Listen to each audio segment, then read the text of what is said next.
Welcome to I news. YSRCP అధినేత YS Jagan ఉన్నట్టుండి బెంగళూరు పర్యటన పెట్టుకోవడం వెనుక భారీ ప్రణాళికే ఉందని తెలుస్తోంది.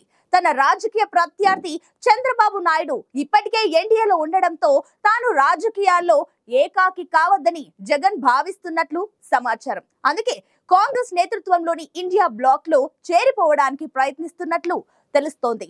తనకు సన్నిహితులైన Tamil Nadu CM Stalin, Karnataka deputy CM DK Shivakumar మధ్యవర్తిత్వంతో తన తండ్రికి సహచరుడైన మల్లికార్జున ఖర్గే సమక్షంలో కాంగ్రెస్ కూటమిలో చేరేందుకు చర్చలు జరుపుతున్నారని బెంగళూరు వర్గాలు చెబుతున్నాయి. కాంగ్రెస్ కూటమిలో చేరాలనే ప్రయత్నాలను దీర్ఘకాలిక రాజకీయ ప్రణాళికల్లో భాగంగానే జగన్ చేస్తున్నట్లు చెబుతున్నారు.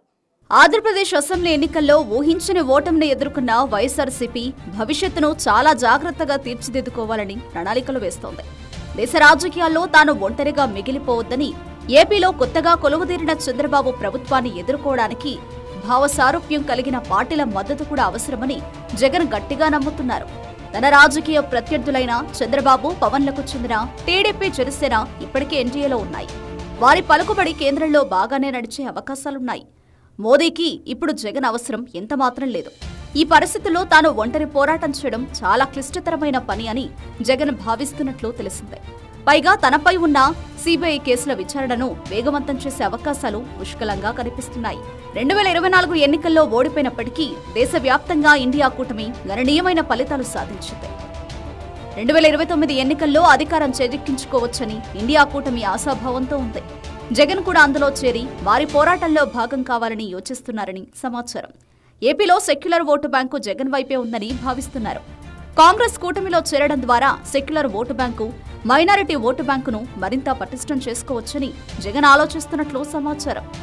ప్రధాని మోదీ సహకారంతో చంద్రబాబు ప్రభుత్వం తనపై రాజకీయ కక్ష సాధింపు చర్యలకు దిగే అవకాశం ఉందని, దీన్ని తాను ఒంటరిగా ఎదుర్కొనే బదులు ఇండియా కూటమి సహకారంతో ఎదుర్కోవడం మంచిదని జగన్ భావిస్తున్నట్లు వైసీపీ వర్గాలు చెబుతున్నాయి. 5 ఏళ్ల పాటు తాను అన్ని విధాలుగా కేంద్ర ప్రభుత్వానికి సహకరించినప్పటికీ చివరికి తనను ఓడించడానికి చంద్రబాబుతో చేతులు కలపాలని బీజేపీపై కూడా జగన్ కోపంగానే ఉన్నారు. కాంగ్రెస్ కూటమిలో చేరితే స్టాలిన్, మమతా బెనర్జీ, కేజ్రీవాల్, అఖిలేష్, డికే శివకుమార్ లాంటి ఉద్దండుల మద్దతు కూడా తనకు ఉంటుందని, ఇది భవిష్యత్తు రాజకీయాలకు కూడా ఎంతో ఉపయోగపడుతుందని జగన్ అనుకుంటున్నారని సమాచారం. ఇండియా కూటమిలో చేరాలని నిర్ణయించుకున్న జగన్ తన ప్రణాళికలను అమలు చేసే పనిలో భాగంగానే బెంగళూరు టూర్ పెట్టుకున్నారని తెలుస్తోంది. తమిళనాడు ముఖ్యమంత్రి ఎంకే స్టాలిన్, కర్ణాటక ఉప ముఖ్యమంత్రి డికే శివకుమార్తో జగన్కు మంచి సంబంధాలున్నాయి. వారిద్దరే ఇప్పుడు మధ్యవర్తులుగా మారి జగన్ను సోనియా, రాహుల్ దగ్గరికి చేరుస్తారని రాజకీయ వర్గాల్లో చర్చ నడుస్తోంది. జగన్తో రాజకీయ వైరుధ్యాలున్నప్పటికీ ప్రస్తుత పరిస్థితుల్లో అందరినీ కలుపుకుపోవాలని సోనియా, రాహుల్ కూడా భావిస్తున్నారు. దీంతో జగన్ ఇండియా కూటమిలో చేరాలనుకుంటే పెద్ద అభ్యంతరం కూడా ఉండకపోవచ్చు. ఏఐసీసీ అధ్యక్షుడు మల్లికార్జున ఖర్గే కూడా కర్ణాటకకు చెందినవారే. ఖర్గే గతంలో జగన్ తండ్రి వైఎస్ రాజశేఖర రెడ్డితో సన్నిహితంగా ఉన్నవారే. కాబట్టి జగన్ కు కాంగ్రెస్ తో కలిసి పనిచేయడానికి పెద్దగా ఇబ్బంది ఉండదనే టాక్ ఉంది. పైగా రాజ్యసభలో వైఎస్ఆర్సీపీ పార్టీకి 11 మంది సభ్యులున్నారు.